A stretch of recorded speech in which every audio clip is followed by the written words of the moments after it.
వాడేమో చిరుతపులి సారాలు గల షర్ట్ వేసుకుని ఎక్కేస్తాడు, ఆవిడేమో పట్టు చీర నలగకుండా, మళ్ళీ చీర కొంగు వేస్తే చీర నలుగుతుంది కదా, దానికోసం నెట్ కొంగు వేసుకుని మ్యాచింగ్ వేసుకుని స్పెషల్ ఎఫెక్ట్స్తో లైటింగ్ ఎటు పడితే ఎటు కనిపిస్తారు.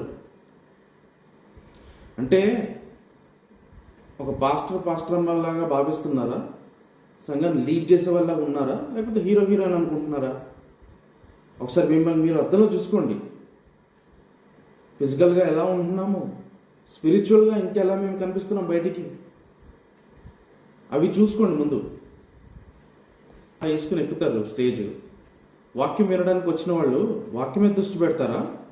లేకపోతే అబ్బా అన్న భలే వేసాడు షర్టు, ఎంతో అది, ఆహా భలే ఉంది, పట్టుసారి భలే ఉందే, దానికి మ్యాచింగ్ భలే ఉందే, దృష్టి అటు వెళ్తుందా? సహజంగా సాధారణంగా దృష్టి ఎటు వెళ్ళాలి? నీ నడవడిక ఎలా ఉంది? దేవుణ్ణి యేసుప్రభుకు మాదిరిగా ఉండాలి అంటారు, కానీ అది మీ లుక్స్లో కానీ మాటల్లో కానీ నడిపించే విధానంలో కానీ ఎక్కడా లేదు. సో మళ్ళీ చెప్తున్నా, ఇలాంటి వాళ్ళని నమ్మి మీరు మోసపోకండి. దేవుని రాజ్యం కోసం మేము పనిచేస్తాము అని చెప్పి వాళ్ళ డెవలప్మెంట్ కోసం పనిచేయించుకుంటారు. ఫిజికల్గా ఎక్స్పాండ్ అవ్వడానికి సంఘం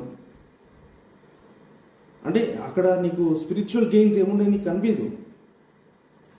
గ్రో అవుతారు, ఎలాగా? ఫిజికల్గా గ్రో అవుతారు, అక్కడ ఎక్స్పాండ్ అవుతుంది అందరూ రావడానికి, సౌండ్ సిస్టమ్, ఒక ఆర్కెస్ట్రా టీము, ఇలా అన్నీ చూస్తావు నువ్వు. కానీ చివరికి నాకు దేవా నువ్వు కావాలి అనుకునే టైంకి నీకు వాక్యం దొరకదు. నేను క్రిస్టియనే, పుట్టి పెరిగిన దగ్గర నుంచి దేవుడు బిడ్డగానే ఉన్నాను. నాకు సత్యము తెలుసు, అంటే ఎలా ఉండేదో తెలుసు, ఎలా కట్టబడిందో తెలుసు, ఇప్పుడు చేంజెస్ ఏ విధంగా జరిగిందో తెలుసు, ఎవరు చేస్తున్నారో తెలుసు. అందుకే నేను సూటిగా ధీటుగా మాట్లాడుతున్నా. అందుకే భయం లేకుండా డైరెక్ట్ కెమెరా దగ్గరికి వచ్చి నేను చెప్తున్నాను. ఆఫ్ కెమెరా పెట్టుకుని సైడ్లోంచి నేను మాట్లాడను.